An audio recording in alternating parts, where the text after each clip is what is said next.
Namaskaram, I'm Harish Thotungal, Mohanji Acharya. I'm here to read the chapter 27 of Sai Satcharitra.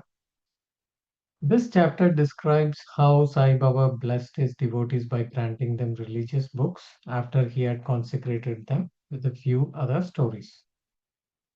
The first part, preliminary. When a man dives into the sea, he gets the merit of bathing in all the sacred rivers. Similarly, when a man takes refuge at the feet of Sadguru, he gets the merit of bowing to the Trinity, which is Brahma, Vishnu, and Mahesh, and also the Parabrahma. May victory be unto Sri Sai, the well fulfilling, wish fulfilling tree, and the ocean of knowledge he gives us self realization. O Sai, create in us a regard for your stories and let the readers devour them with the same relish with which the Chatak bird drinks water from the clouds and becomes happy. While listening to your stories, let them and their families get all the sattvic emotions, let their bodies prepare, let their eyes be full of tears, let their prana be steady, let their mind be composed, let their hair stand on end, let them cry, sob, and shake, and let their hostilities and distinctions vanish. If these things happen, that is a sign of the grace of Guru dawning upon them. When these emotions develop in you, the Guru is greatly pleased and will certainly lead you to the goal of self realization. The best way, therefore, to free yourself from the shackles of Maya is complete and wholehearted surrender to Baba. The Vedas cannot take you across the ocean of Maya. It's only the Sadguru who can do so and make you see the Lord in all creatures. The next part is about granting a consecrated book. The variety of the methods by which Baba imparted advice has already been mentioned in the previous chapters. In this one, we shall deal with one such method. It was the habit of some devotees to bring religious books they wanted to study to Baba and to have them consecrated by him. While reading such books every day, they felt that Baba was with them. Kaka Mahajani came to Shirdi with a copy of Ekanathi Bhagwat. Shama borrowed the book to read it and took it with him when he went to the masjid. There, Baba took it from him, touched it, and after flipping through a few pages, gave it back to Shama and asked him to keep it with him. When Shama said that it belonged to Kaka and that it had to be returned, Baba said, "No, no, I have given it to you and you better keep it with you for safe custody. It will be of use to you." In this way, many books were entrusted to Shama. Kaka Mahajani, after a few days, bought another copy of Bhagavad and gave it to Baba. Baba then gave it back as prasad and asked him to preserve it well and assured him that it would benefit him greatly. Kaka accepted it with a bow. Shama and the Vishnu Sahasranama. Shama was very close devotee of Baba, wanted to bless him by giving him a copy of the Vishnu Sahasranama as prasad. This was done in the following way. Once a Ramadasi, follower of Saint Ramdas, came to Shirdi and stayed there for some time. Every day he woke up early in the morning, washed his face, bathed, and then, after wearing saffron colored clothes and besmearing himself with sacred ash, read the Vishnu Sahasranama, a book that gives 1,000 names in praise of Lord Vishnu, held second in importance to the Bhagavad Gita and the Adhyatma Ramayana, the version of Rama's story with faith. After a few days, Baba thought of favoring and initiating Shama with the Vishnu Sahasranama.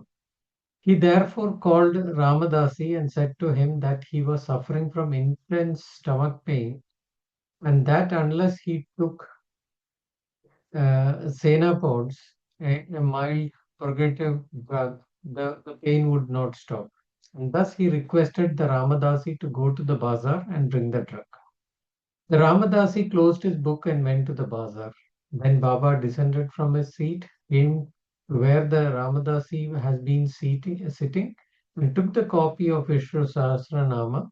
Then he returned to his seat and said to Shama, "Oh Shama, this book is very valuable and efficacious, so I present it to you. You must read it." I once suffered intensely, and my heart began to palpitate, and my life was in danger. At that critical time, I hugged this book close to my heart, and then Shama, what relief it gave me. I thought that Allah Himself had come down and saved me. So I give this to you. Read it slowly and read one name at least daily, and it will do you good. Shama replied that he did not want it, and that its owner, the Ramdasi, who was a mad, obstinate, and irritable fellow, would certainly pick a quarrel with him for taking the book. Besides, as he was a rustic, he could not clearly read the Sanskrit letters in the book. Shama thought that Baba wanted to set him up against the Ramadasi by this act of his, but he had no idea of what Baba felt for him. Baba wanted to tie his necklace of the Vishnu Sahasranama around Shama's neck, and he was an intimate devotee and thereby save him from the miseries of worldly existence. The efficacy of God's name is well known. It saves us from all sins and bad tendencies and frees us from the cycle of birth and deaths. There is no easier sadhana than this. It is the best purifier of our mind. It requires no paraphernalia and no restriction. It is so easy and so effective. Baba wanted Shama to practice this sadhana. So Baba forced this on him. It is believed that long ago, Eknath Maharaj similarly forced the Vishnu Sahasranama on a poor Brahmin neighbor and thus saved him. The reading and study of this Vishnu Sahasranama is a broad and open way of purifying the mind, and hence Baba trust this honest Shama. The Ramadasi soon returned with the Senapods. Anna Chinchanikar, who was then present and who wanted to play the part of the Narada, the celestial sage who was notorious for setting up quarrels between gods and demons, informed Ramadasi of what had happened. The Ramadasi at once flared up. He came down on Shama with all his fury. He said that it was Shama who had asked Baba to send him away under the pretext of a stomachache and thus took the book. He began to scold and abuse Shama and remarked that if the book was not returned, he would dash his head against him. Shama calmly remonstrated with him, but in vain. Then Baba spoke kindly to him as follows: "O Ramdasi, what is the matter with you? Why are you so turbulent? Is not Shama our boy? Why do you scold him unnecessarily? How is it that you are so quarrelsome? Can you not speak soft and sweet words? You read these sacred books daily, and your mind is impure and your passion uncontrolled. What sort of a Ramdasi are you? You ought to be indifferent to all things.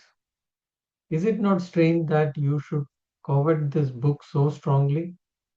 A true Ramdasi would have no mamta attachment, but should have some samatha equality towards everything. You are not quarreling with Shama for a mere book. Go and take your seat. Books can be had in plenty, but not men. Think carefully and be considerate. What is your book worth? Shama had no concern about it. I took it myself and gave it to him. You know it is your heart. I thought Shama might read it and profit thereby, and so I gave it to him. How sweet were Baba's words, soft, tender, and nectar like. Their effect was wonderful. The Ramdasi calmed down and said to Shama that he would take the Panchratni Gita in return. Shama was very pleased and said, why one? I shall give 10 copies in return. So the matter was ultimately settled. Question for consideration is why should the Ramdasi press for the Pancharatni Gita, the God in which he never cared to know, and why should he who read religious books in masjid every day in front of Baba quarrel with Shama? We do not know how to apportion the blame and whom to blame. We can only say that had is not happening, the importance of the subject, the efficiency of God's name, and the study of the Vishnu Sahasranama would not have brought home to Shama. So we see that Baba's method of teaching and initiating was unique. In this case, Shama gradually studied the book and mastered its content to such an extent that he was able to explain it to Professor G. Narke, the son-in-law of Sriman Bhuti and a devotee of Baba. The next one is about Dikshit Vittal's vision. One day, while Kaka Sahib Dikshit was meditating after a morning bath in his Vada at Shirdi, he saw a vision of Vittal. When he sat to see Baba afterwards, Baba asked him, did Vittal Patil come? Did you not see him? He is very elusive. Hold him first, otherwise he will give you the slip and run away. When at noon, a hawker came there to sell pictures of Vittal. Mr. Dikshit was surprised to see the form of Vittal he saw in his vision exactly matched that in the picture, and he was also reminded of Baba's words. He therefore bought a picture willingly and kept it in his shrine for worship. The next one is Gita Rahasya.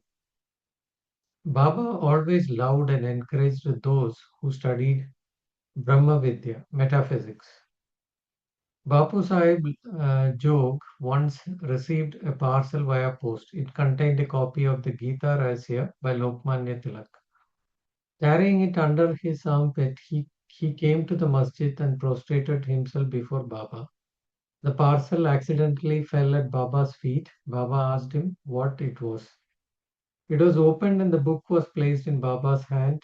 He paged through the book casually for a few minutes and took a rupee from his pocket, placed it on the book and handed both to Jog and said to him, read this in its entirety and you will benefit greatly. The next part is Mr. and Mrs. Kapadi. Let us choose this chapter with this description of the Kapadis. Dada Sahib Kapade once came with his family and lived in Shirdi for a few months. The diary of his stay has been published in English in the Sri Sai Leela magazine, volume 1. Dada Sahib was not an ordinary man. He was the richest and the most famous advocate in Amaravati and was a member of the Council of State, Delhi. He was very intelligent and a very good speaker. Yet he dared not open his mouth before Baba. Most devotees spoke and argued with Baba, but only three of them, Kapade, Nulkar, and Bhuti, always kept quiet. They were meek, modest, humble, and good natured. Dada Sahib would expound the Panchadeshi, well known Sanskrit treatise on the Advaita philosophy by the famous Vidyaranya. To others, said nothing. Nothing when he came to the masjid and was before Baba. In reality, a man, however learned he may be, fades away before one who has realized Brahman and became one with it. Learning cannot shine before self-realization. Dada Sahib stayed for 4 months, but Mrs. Kapade stayed for 7th. Both were highly pleased with their Shirdi stay. Mrs. Kabade was faithful and devout and loved Baba deeply. Every noon she brought Naivedya to the masjid, and after it was accepted by Baba, she used to return and have her meals. Seeing her steady and firm devotion, Baba wanted to acknowledge it in front of everyone. One day, she bought a dish containing sanza, wheat pudding, puris, rice, soup, kheer, and a few other items to the masjid. Baba, who usually waited for hours before eating anything, immediately got up, went up to his dining seat, and removing the outer cover from the dishes, began to partake of the food zealously. Shama then asked him, "Why this partiality? You threw away the dishes others bring and do not care to look at them. But this you draw to you earnestly and do justice to it. Why is this dish of this woman so sweet? This is a problem for us." Baba then explained, this food is really extraordinary. In a former birth, this lady was a merchant's fat cow that yielded a lot of milk. Then she passed on and took birth in a gardener's family, then in a Kshatriya family, and then married a merchant. Later, she was reborn in a Brahmin family. I am meeting her after a very long time, so let me take some sweet morsels of love from her dish. Saying this, Baba did full justice to her dish, washed his mouth and hand, and blushed as a mark of satisfaction and resumed his seat. And then she bowed before Baba and began to shampoo Baba's legs. And Baba began to talk to her and knead her arms, with which were shampooing his legs. So, seeing this reciprocal service, Shama began to joke and said, "It's going on well. It is a wonderful sight to see the God and his devotees serving each other." Pleased with her sincere service, Baba asked her in a low, fascinating tone to constantly chant the word Raja Rama, Raja Rama. And then Baba said, if you do this, your life's object will be gained. Your mind will attain peace and you will benefit immensely. To persons, to persons unfamiliar with spiritual matters, this might appear to be an affair, but this was not so. It was a case of what is technically called Shaktipat, the transfer of power from the Guru to the disciple. How forcible and effective were Baba's words. In an instant, they pierced her heart and found a place there. This case illustrates the nature of the relation that should exist between the Guru and the disciple. Both should love and serve each other as one. There is no distinction or difference between them. Both are one and the same, and the one cannot live without the other. The disciple placing his head on Guru's feet is an outward vision. In reality, they are both one and the same. Those who see any difference between them are yet unripe and not perfect. Bow to Sri Sai, peace be at all. This last sentence, I think this is really amazing. What uh, what is being told here. I just want to read this again. How forcibly and effective were Baba's words. In an instant, they pierced her heart and found a place there. This case illustrates the nature of the relation between that should exist between a guru to the disciple. How forcibly and effective were Baba's words? Okay, so in an instant, and then he's telling about the nature of the relation that should exist between guru and the disciple. Both should love and serve each other as one. There is no distinction or difference between them. Both are one and the same, and one cannot live without the other. The disciple placing his head on Guru's feet is an outward vision. In reality, they are both one and the same. Those who see any difference between them are yet unripe and not perfect. Sometimes, reading this, I feel I am unripe. It's very difficult to understand this. Yeah. So start with the last sentence, of course, bow to Sri Sai, eat be about. I close this chapter reading. Each chapter, when I read, I see that they are so, they're small chapters, but you know, so much of things to understand and what it educates, thus elevate people who are reading it. So I do, slowly I'm understanding the importance of reading Sai Satcharitra and how it can help people. I now probably understand why Mohanji was telling that Sai Satcharitra has to be read by all Acharyas. This is really important, and it will help. How it's going to help each Acharya, I really understand now. Thank you, Mohanji, for letting us do this. Jay Mohanji, please do come in tomorrow to listen to the next chapter. Thank you.